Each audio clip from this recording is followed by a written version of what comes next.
Hello, ladies and gentlemen. Welcome back to the grand finals of the number 4 Challenger Series. I just had a YouTube video on my computer suddenly spring up after failing for about 20 seconds, so I just kind of jumped. Metas will be back very, very shortly, but we are actually into Champion Select as we speak. For the duration of Champion Select, though, I should be actually casting from the stream as opposed to what will be happening when we're in-game, where I will be in-game with everybody else. And so obviously my voice will come through a little bit delayed when we actually see the Champion Select on stream. Of course, at the moment on stream, I can't actually see Champion Select, so my information for you is as such rather limited. We are getting underway though as I speak. So we have got the Shen ban. Now I'm expecting, to be honest, to see a Thresh ban, because Abyss last game for Absolute Legends was a really, really solid Thresh. I mean, he did an incredibly good job of just setting up loads of kills. I'm interested also in seeing, are they just going to... It is looking like they might actually just ban out the kind of standard champions, though, at the moment. Obviously, the top tier in the current patch, which will hopefully be changing in the next patch, which just seems to consist of, Shen, Diana, Twisted Fate, Job in the fourth sometimes, Rumble, indeed, yeah. These are obviously very, very common champions to see, very, very strong champions to see, and we are seeing the Elise first pick, and I'm curious, Metas, have you returned? I have, can you hear me? You were a little bit quiet, but I could hear you. Can you hear me now? You still sound a little bit muffled. Let me try and fix this because I think my headset's gone a bit crazy, so just bear with me for 1 sec. Right, well I will be continuing anyway. It is actually, first pick is just actually being a little bit of a troll at the moment. They're just swapping around a few things. As excited as I would be to see Brand, no. He's not... I mean, he has a lot of damage, but he's just no escape, unreliable stun, and his ultimate just sometimes randomly fizzles, and then you're like, oh, well, I guess I'm useless then. But obviously, it'd be very surprising to see him. We do, however, have the hover over on Zac. Now we have the hover over on Thresh. I wouldn't be surprised if they didn't ban it, so instead they first picked it, stealing that away from Abyss, who did an incredibly good job on that Thresh last game. And obviously, though, they were thinking about the Zac, and it appears that that's because Absolute Legend would also really like to pick up that Zac and have indeed locked that in almost immediately. Zac in the current patch is pretty damn strong. Why did I just call him? It has an incredibly high base and health regen, and obviously has pretty surprising damage for such a tanky character too. Incredibly good sustain, incredibly difficult to push out of a lane, and also an incredibly good initiator for the rest of the team. So Metas is still, I think, struggling with his microphone situation, and yeah, obviously he is going to be nerfed next patch, so I wouldn't be surprised if we see a little bit less of Zac then, although I still think he's going to be pretty solid. Unlike Rumble, who is going to be nerfed into the ground. I mean, I'm not bitter. Kaostv has been picked up in addition to that Zac, though, so it's looking pretty solid picks on the whole. Obviously, mobility is currently the theme in Absolute Legends picks. Both of those characters have long-range jumps and good at starting up quick fights and do very well in small skirmishes, picking people off. And obviously, Kaostv is the cleanup crew of Kings. He is just incredibly solid at, roaming around at the end of the fight, taking out everybody who's still alive, and anyone who happened to be on less than, say, 50% health, because obviously you can just straight up burst that off. So, Metas, you have, I think, resurrected yourself. I hope so. Can you hear me? You sound dulcet as ever. Awesome. So I am back. Sorry. I got that weird USB bug where it thinks that something's been unplugged and then replugged like a million times. It's the most annoying noise in the world. But I seem to have fixed that. I just put it into a different socket. So yeah, we do have game number 2 coming out here with all the picks and bans and all their glory. Pretty much standard. We've seen this time and time again. You've got the likes of the Elise, the Nautilus, the Zac. We got another Kha'Zix again, which had a fairly slow beginning, Spud. I don't know if you caught the first game or not, but for the first 3 quarters, I would say he was fairly absent. But then at the end, when the team fights were kicking off, when he'd managed to actually farm up enough to get the Muramana, the Last Whisper, the Black Cleaver, he was doing a lot of damage. He was just nuking people down instantly. Yeah, well, obviously Kaostv has that combination of high base damages and good scaling on his abilities, and obviously the Reset King. So It's not surprising that if anyone is going to come back into a game, it will be Kha'Zix. Obviously, he is just an incredibly strong cleanup, as I mentioned. I did actually catch the majority of the previous game, and yeah, I was as surprised as anybody, actually, including Stress at the end there. I was as surprised as anyone to see Absolute Legends coming back into that. They just somehow pulled it out. It's very, very impressive that they did it. But we have got the Varus and the Sona picks, I think. Yeah, I'd like to give a special shout out to Abyss, who I've been informed is the team leader on the Thresh. Was just clinical. It was like a textbook performance on how to play Stress. How to play Stress? Well, there we go. I've got Stress on the brain. Shout out to you, dude. How to play Thresh. He was landing some death sentences that honestly were game changing. He caught Anivia out a couple of times. He saved Draven right at the end there from the Nautilus that was breathing down his neck, and it was just phenomenal play. And it doesn't surprise me in the slightest that, you know, HeimerdingersCollosi are either going to ban or first pick the Thresh. They first picked him here. You have a lot of the same picks coming out, though. You've got the Kha'Zix, the Volibear, the Varus, and the Sona as well, which will all be on the same team. This time around, they are going to add in the Zac instead of the Diana at top lane, though. And on the flip side, you actually have a Caitlyn and Thresh bot lane, or top lane, depending on how they want to switch it round. For HeimerdingersCollosi, they've picked up the Elise, and they also have a Karthus instead of the Anivia. I personally thought Anivia did a great job last game, but maybe they are just looking for that global kind of threat, and Karthus in late game is just a terror. He doesn't care about being in your face, and when you put the box and the Karthus combo together, it's very hard to get off his defile. The one problem I would have with this Karthus pick, though, is that it feels like HeimerdingersCollosi are building a composition around a team fight comp, a 5-on-5 fighting style, but I feel like Absolute Legends have much more potential to roam. They have a lot more small skirmish potential. They have those quick blinks. They have those movement speed steroids. They have, obviously, CC on single targets that's strong. And it just feels like Absolute Legends, if they get ahead, are going to be able to just completely dictate the pace of the game. And Karthus will never really be able to get in that situation where he can just run right into the middle of the enemy team. Although, having just thought about it, they do have Thresh and Karthus. So if that death sentence lands, Lantern out behind, pull in the Karthus, maybe even flash in, and you can put up the box and then have Karthus in. So that's absolutely crazy initiation if it happens. Yeah, indeed. So we are going to cut to a very quick commercial break, ladies and gents. Just before we do, though, I'm going to give a quick indication of how you could find yourself winning an awesome XMG gaming laptop. You need to head on over to Raidcall 7007 channel. It's entitled the Kaostv Laptop Giveaway, and we will be announcing the winner after the best of 5 concludes. So get yourself into Raidcall 7007 Kaostv Laptop Giveaway channel, and you could win yourself a laptop. But for the next couple of minutes, we're going to cut to a very quick commercial break. When you rejoin us, it'll be live for game number 2 between HeimerdingersCollosi and Absolute Legends. We'll see you very shortly.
Hello, ladies and gentlemen. Welcome back to Challenger Series number 4. We are in the grand finals, best of 5 between absoluteLegends and HeimerdingersCollosi.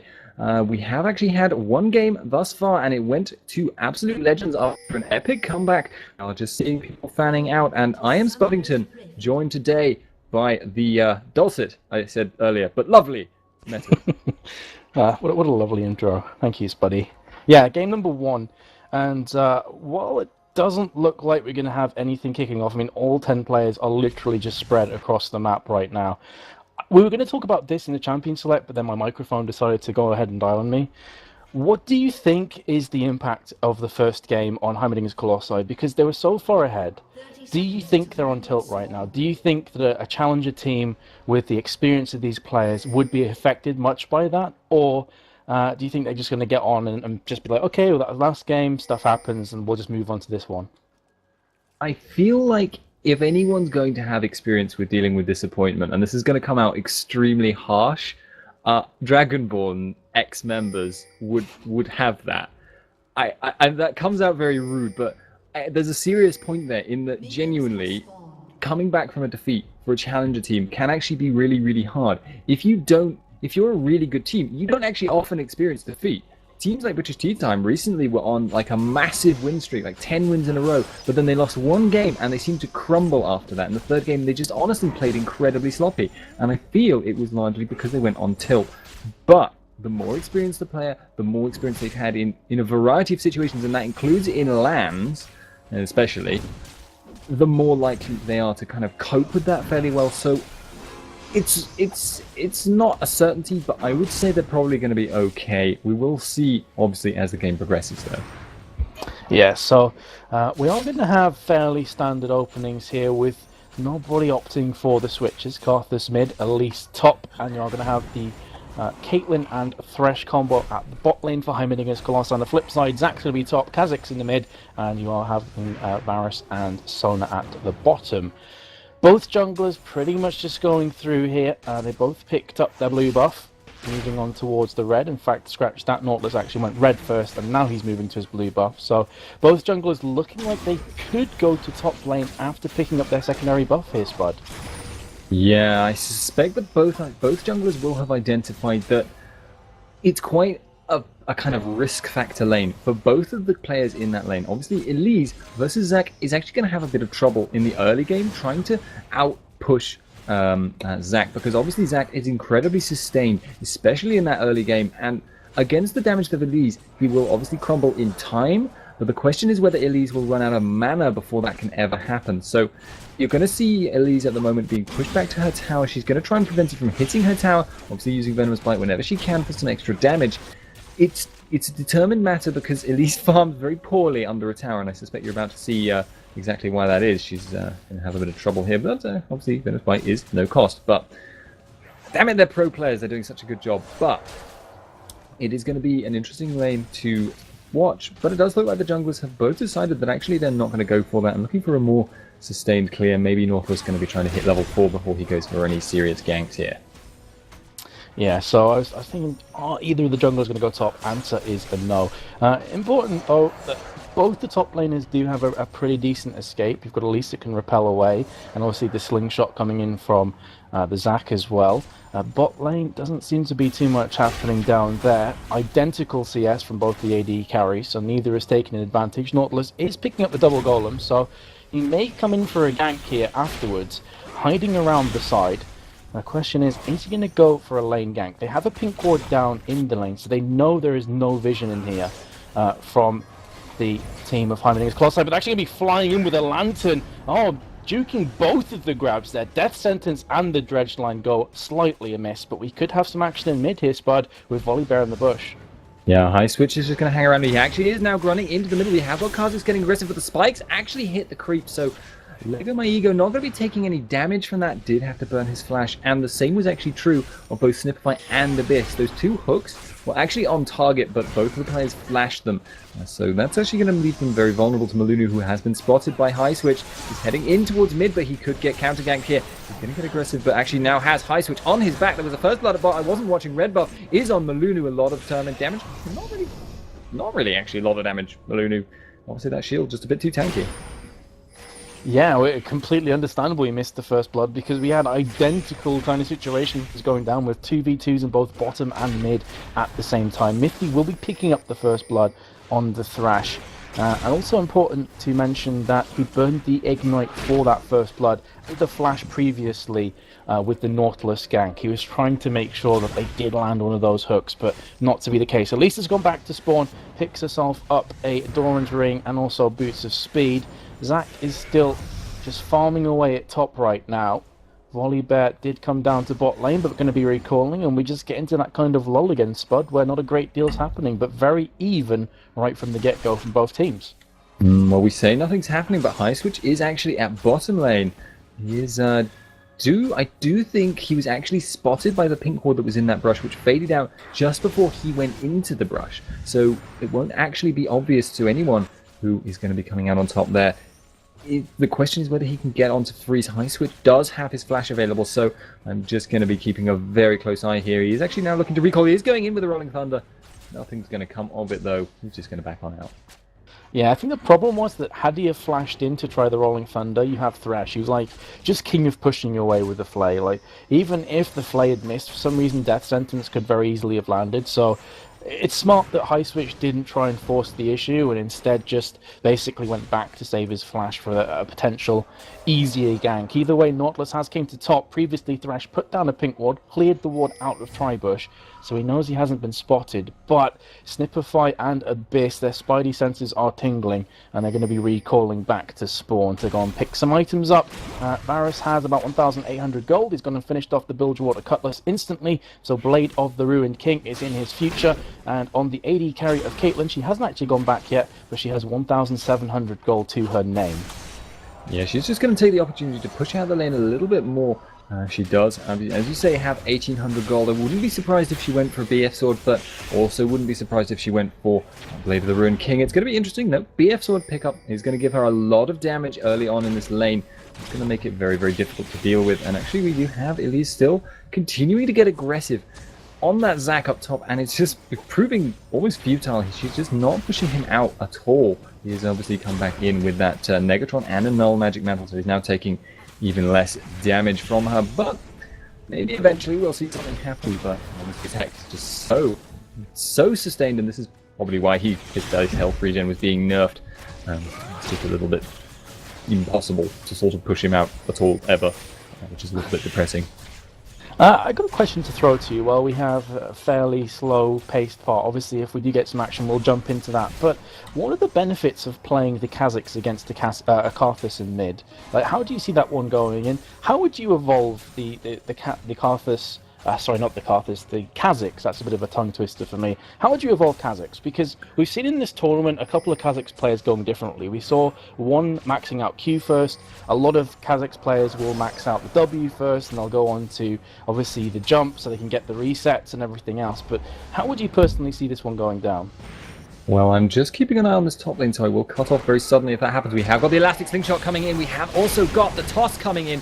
He's going to be jumping out with that Repel, but I'm not sure he's going to put the distance between them. There is also action going on at bot, though, so we have got Varus actually in the middle of Freeze and Mithy. A lot of damage going down. Requiem coming down. Abyss is going to not actually die of that, but does get taken down by Thresh. The damage goes down on Snipify, but not quite enough to finish him off. His barrier did save him. But with respect to Kazakhs and Karthus, I would say that... honestly, I would pretty much always expect Kazakhs to go with the spikes. It just feels to me like it's better. Having the ability to apply that passive at a long range gives you so much poke that it just seems almost pointless to get that little bit of extra close range burst on that Q. And obviously today he is going to be going for that. We could potentially see another gank in this top lane though. Yes, indeed. We very well may see one. Sorry, I was taking a quick drink there as you cut into it, me getting into it. And we're actually going to have the Rolling Thunder and also the Slingshot off again. So they're going for take two.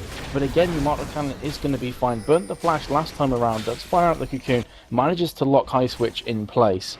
And they should be just fine. Should Immortal Cannon. Going to be trying to farm up. Does get himself punched off. Zac there, who's going to be pulling himself back to the creep wave, and Immortal Cannon realizing that Volibear could very well be still around the area, recalls, Volibear, however, did actually go back to spawn, and you might be coming cancelling the recall. Slingshot could be coming in, but decides to cancel it at the last second. Yeah, he's not going to be making anything too much happen. We should probably have actually mentioned that Yamato Cannon is playing on a Smurf. I don't know, maybe you did that in the previous cast. I was not paying as much. Now we actually get bottom. Snifferfy has been locked down, but Malunu is the one getting crescendo on his face under the tower. We've got the teleport in from Bano. A lot of damage going down. We've got the auto attack out to Taste Their Fear. That's actually ended up being a negative trade. 2 for nothing in the favor of Absolute Legends. Yeah, they're looking good, man. Absolute Legends are looking really good. And after the last game, we also know that there are a bunch of tenacious players too. They could be behind, backs against the wall. They'll come out swinging and will manage to pull it back. So, kind of alarm bells beginning to ring for HeimerdingersCollosi here, because the Drake is going to be going down for free. I'm pretty sure that HeimerdingersCollosi will know that has happened, even though they don't have the wards. And now they're going to be coming around the backside of actually Caitlyn, who doesn't really have a great deal of getting away from this. She doesn't have the flash up or not enough mana to actually use the 90 caliber net, and that's going to be a killing spree to Varus. Probably one of the easiest kills of his life as well. There was just no hope for Caitlyn. Yeah, he literally just walked up into range to use the Bilgewater Cutlass, which then set him up for his ultimate. The point-blank Chain of Corruption obviously did land. We have got Mithy maybe looking around for a hook. We do also have Malunu kind of waiting in the background, but not going to be happening. Yeah.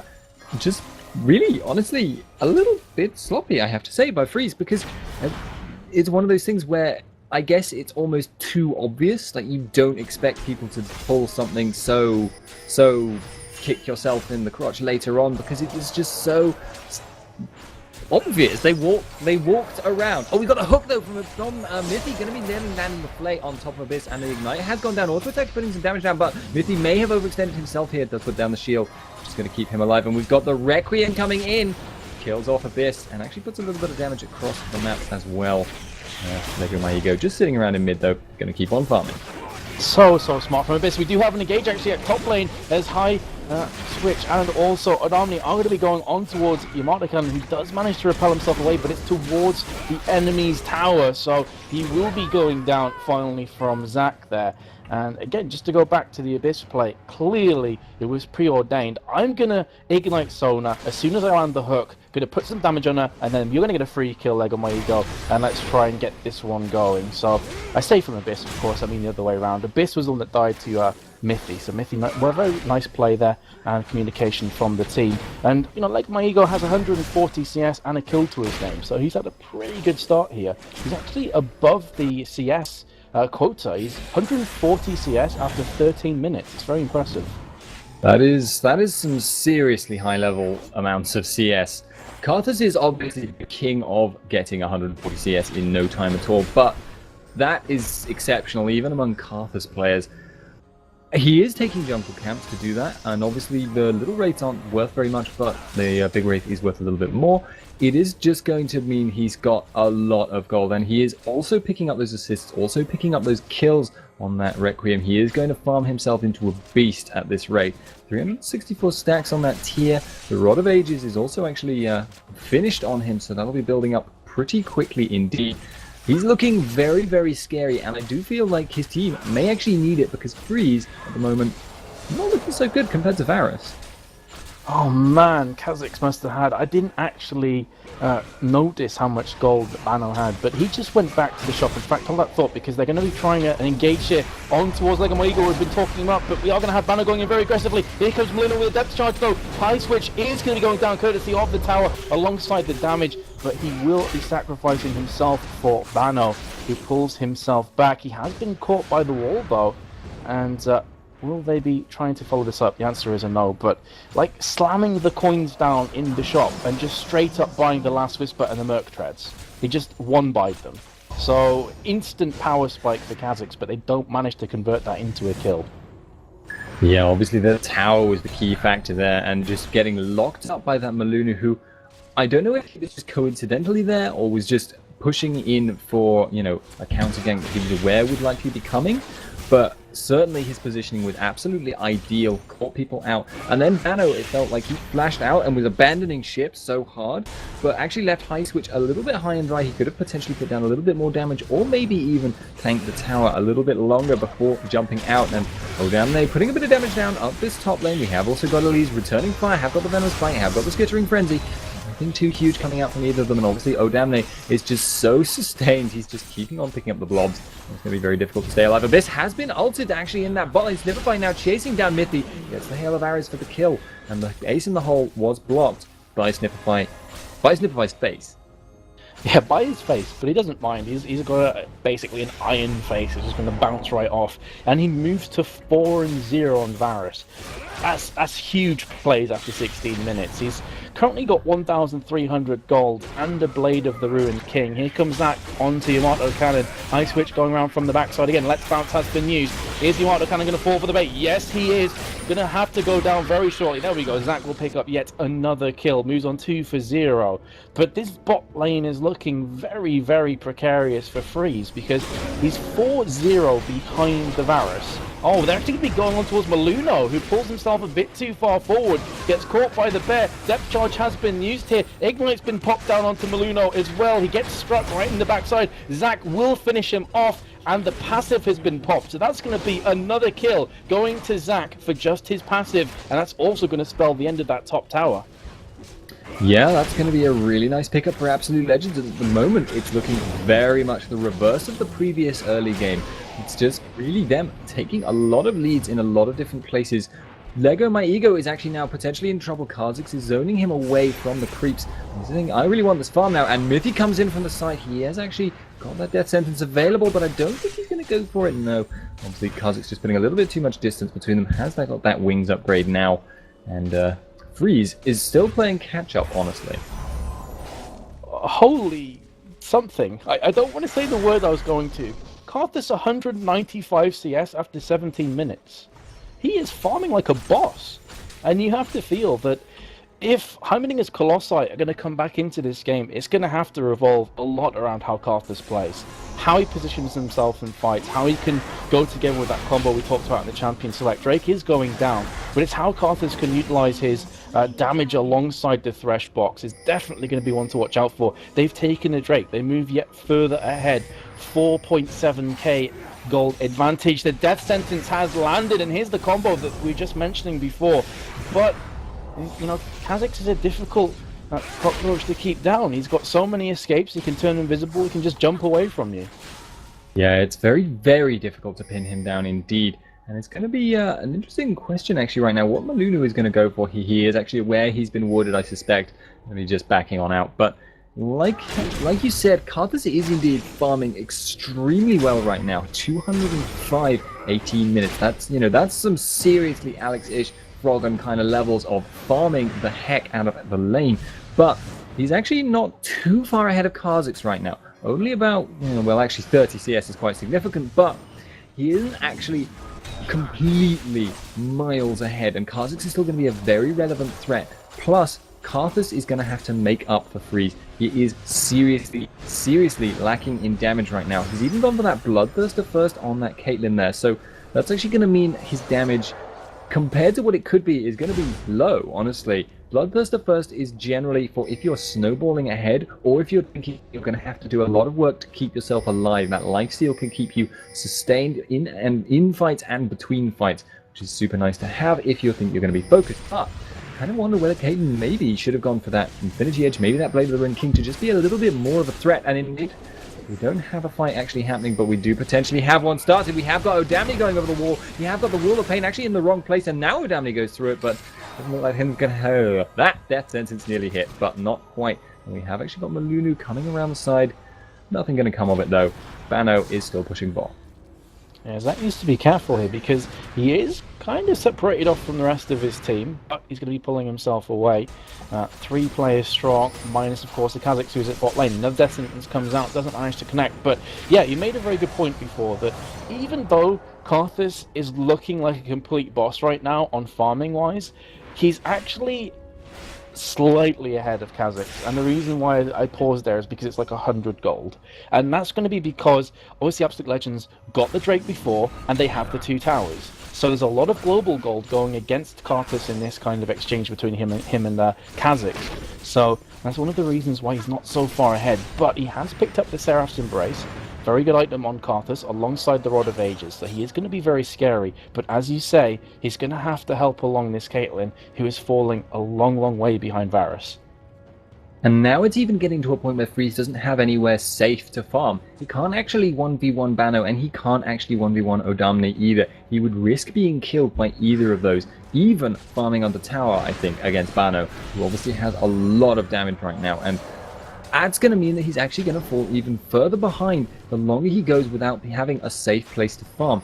And he's never going to really be doing as much damage as Simplify on that Varus, just because Varus inbuilt just has more damage than Caitlyn, and is already ahead on items, and is already going to be, you know, getting ahead because of those kills. So it's looking very, very bad from his perspective, but still, we still have the Karthus farm, the Karthus, so much potential damage.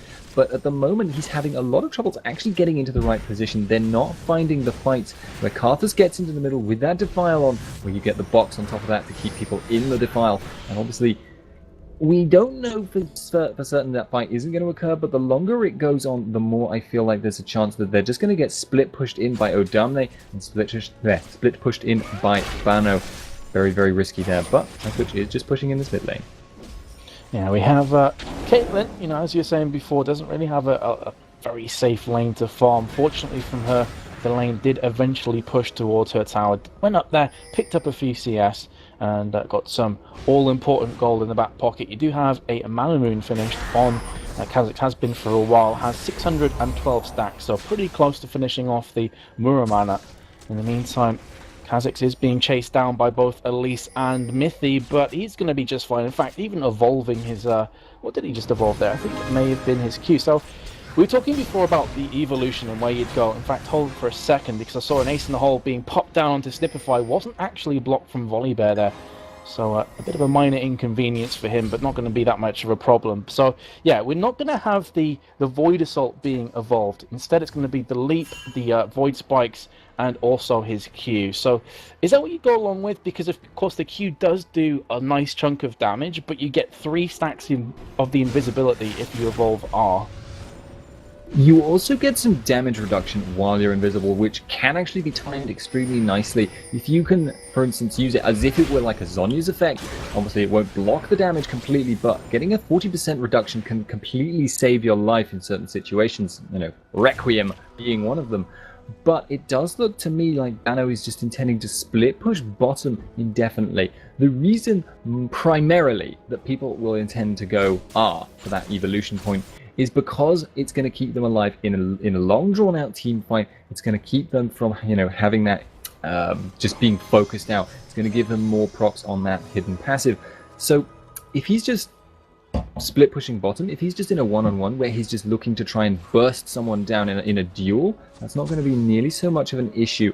I'm just keeping an eye on at the moment on High Switch, who is hiding in that little tuft of brush that nobody ever checks, which is obviously because he's interested in that dragon. Both teams now looking towards that, but yeah, Kazakhs is probably looking to be a split pusher duelist with that Q evolve as opposed to being the team fighter. But it is looking like this is just going to go straight to Absolute Legends. Yeah, another Drake to Absolute Legends, and that's going to be their, I think their second, maybe their third, I'm not entirely sure. It's been at least 2 though. And the global gold is going to go yet further in their favour. 6.1k, looking very good. So far, HeimerdingersCollosi have yet to pick up a single tower. So global presence really in the hands of Absolute Legends, who are continuing to push envelope here. Varus is yet to die, Zach is yet to die, Kazakhs is yet to die. So lots and lots of XP for each of them. And Kazakhs, again, surprise, surprise, going to be split pushing bot lane and picking up yet more farm. He's caught up to farm on Karthus, actually, 261 to 262. So Kazakhs is going to be really scary in these team fights again. It's going to be unbelievable. Yeah, he's obviously farming himself into a monster at the moment, and I'm not sure Elise can actually deal with him right now. Level 14 to level 17. He actually is also currently on a red elixir, so Bano looking very scary. In fact, looking towards the tower, but he's not going to be playing it dangerously. He's just going to head on, you know, avoiding that damage there. So it's just going to be continuing that one-on-one in that bottom lane. Elise will actually gradually get closer to Kha'Zix, though, as that time goes by, because he's just going to pick up, you know, the same amount of gold, probably, as Kha'Zix will do. Obviously, Kha'Zix can just kind of rotate off to farm the golems and stuff like that, and is actually going quite aggressive now. Has popped that ultimate. He's going to be jumping on Olorin, but who has to flash out. And the mid tower has also gone down as a result. I feel like Bano is now going to be able to pick up that bottom tower in addition to that, though. So Absolute Legends taking even more advantages here. And this is really smart for Absolute Legends. They know the bot tower is weak, and that obviously HeimerdingersCollosi's first impression would be, we have to stop bot tower from going down. So they actually stalled them in their own jungle, allowing Bano to pick up the 4th tower. And this is starting to spiral out of control. 8k difference after nearly 26 minutes, 4 towers to 0. And this is going to allow Absolute Legends to engage from the Zac. He's going to be jumping over the Let's Bounce. Beautiful positioning from Varus to land the Chain of Corruption onto Caitlyn, who was caught very much vulnerable. Does go down instantly, and with picking up the AD carry, they're going to try and make something happen. Kha'Zix jumps in from the side, takes down a character and jumps back out. Smooth moves from him, and that's going to be 2 players to 0. It was the Nautilus who fell courtesy of Bano, and that's a 4 to 10, and this is going to leave that mid tower in very vulnerable. But actually Snipperfly has been caught out here from Lego My Ego. He's trying to do some pretty slick dance moves here, but the Lantern's going to pull back Karthus. So Snipperfly having a minor lapse in concentration. Here comes the Requiem from Karthus, not able to pick up a kill, and Sona also fell at the death. So Snipperfly losing some concentration, does get punished, but still they have a very, very resounding lead. Yeah, super nicely played action there by Lego My Ego and Mythy. Really honestly salvaging that fight, where you have to say Absolute Legends caught them completely unawares.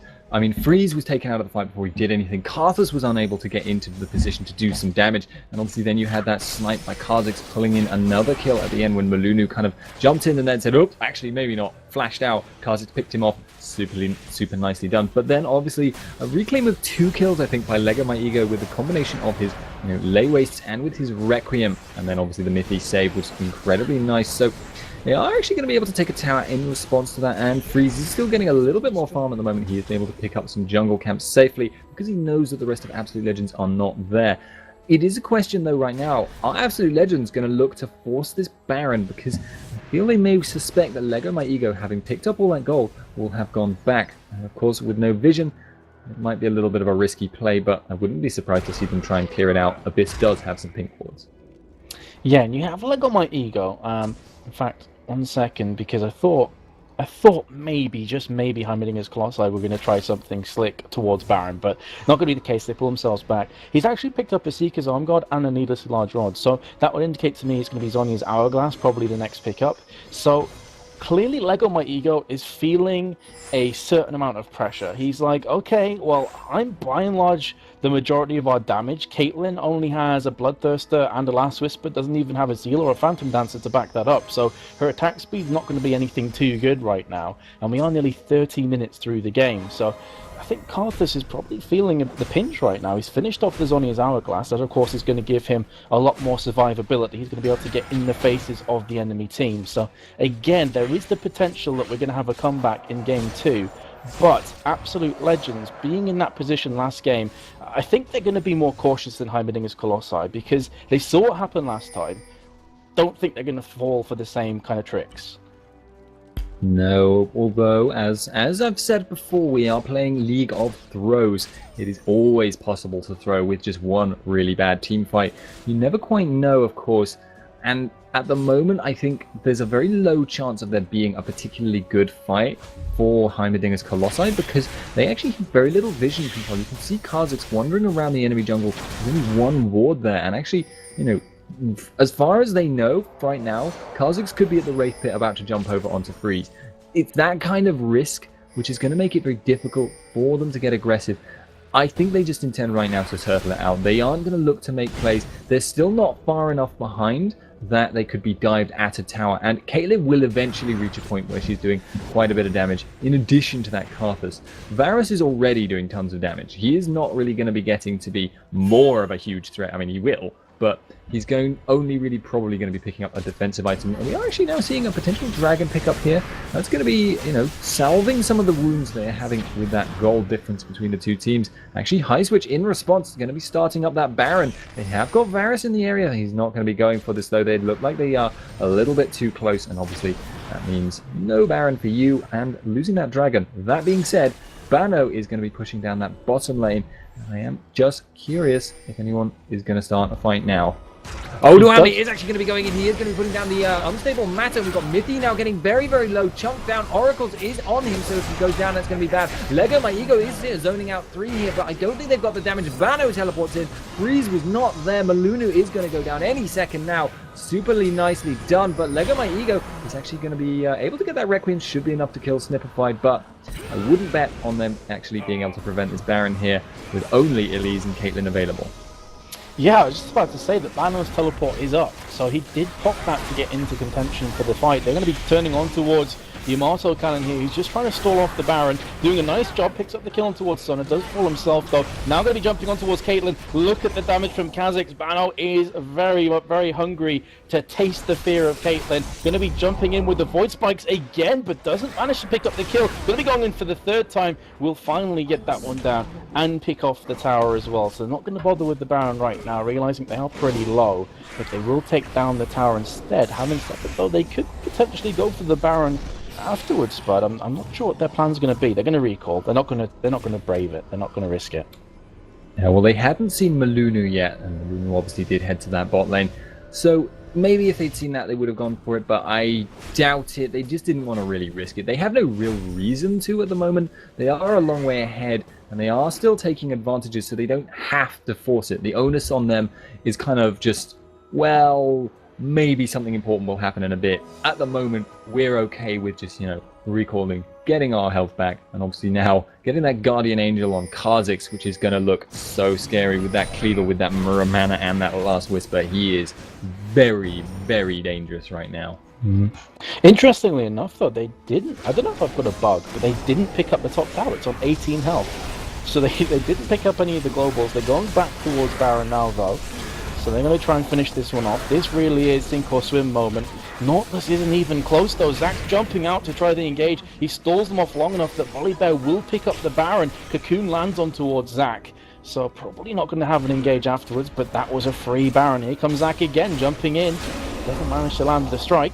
And I think that will pretty much spell the end of this mini contest. But Baron was taken, top tower has 18 HP, and Absolute Legends are continuing to force HeimerdingersCollosi back into their base. There's very little they can do. Yeah, right now they are kind of looking for a mistake from Absolute Legends.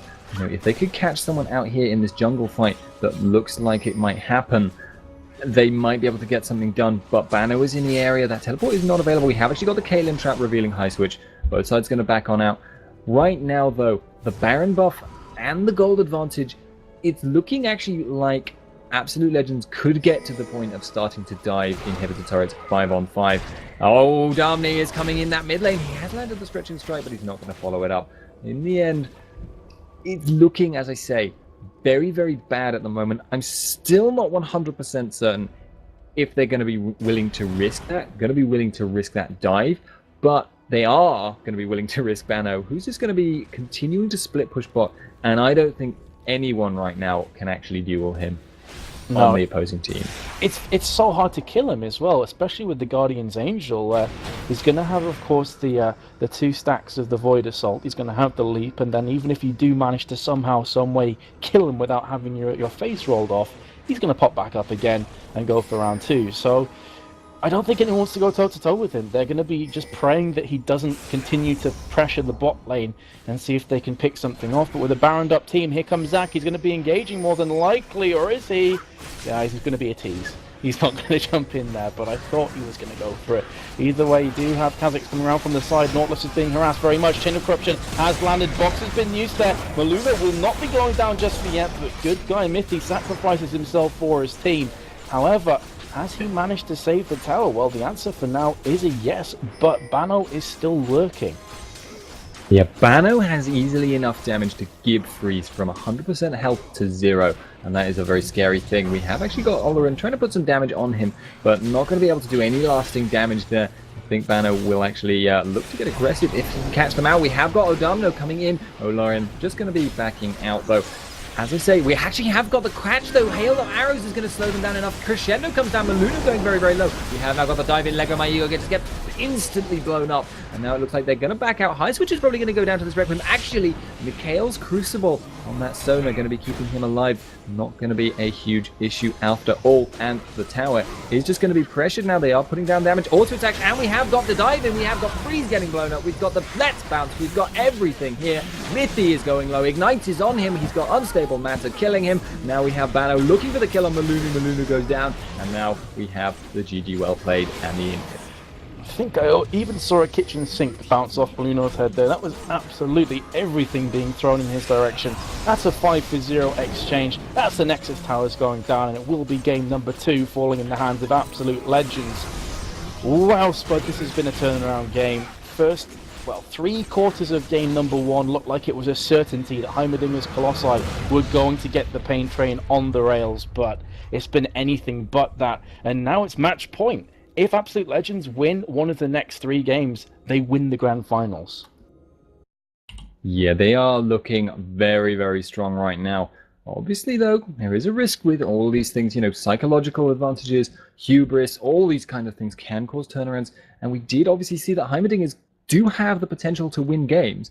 They obviously could have won that first game if they had just, you know, finished it off a little bit better. And it's going to be interesting to see if they can manage to pull back that form from the first game. Obviously, Malunu never really got off the ground in this one, and it's going to be interesting to see if they can make something happen here.